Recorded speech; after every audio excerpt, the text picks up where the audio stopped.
est toujours la sanction d'un échec. Le 14 février 2003, c'est la première fois que le Conseil de sécurité des Nations Unies applaudit.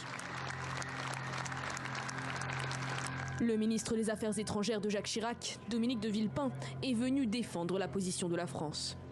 Il ne faut pas envoyer de militaires en Irak. Le conflit diplomatique est latent. Quelques jours plus tôt, les États-Unis accusaient le pays de détenir des armes de destruction massive. Les tensions entre les deux puissances débutent à l'automne 2002.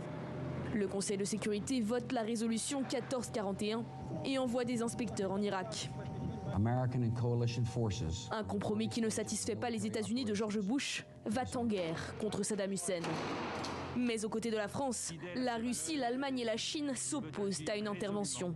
Personne ne peut donc affirmer aujourd'hui que le chemin de la guerre sera plus court que celui des inspections.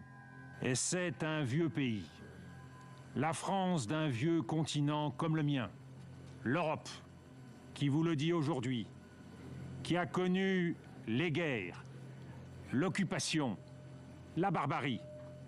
Un pays qui n'oublie pas et qui sait tout ce qu'il doit aux combattants de la liberté venus d'Amérique et d'ailleurs, et qui pourtant n'a cessé de se tenir debout face à l'histoire et devant les hommes. Et c'est justement l'histoire des Nations Unies et celle de la diplomatie française qui resteront marquées par ces 15 minutes de discours.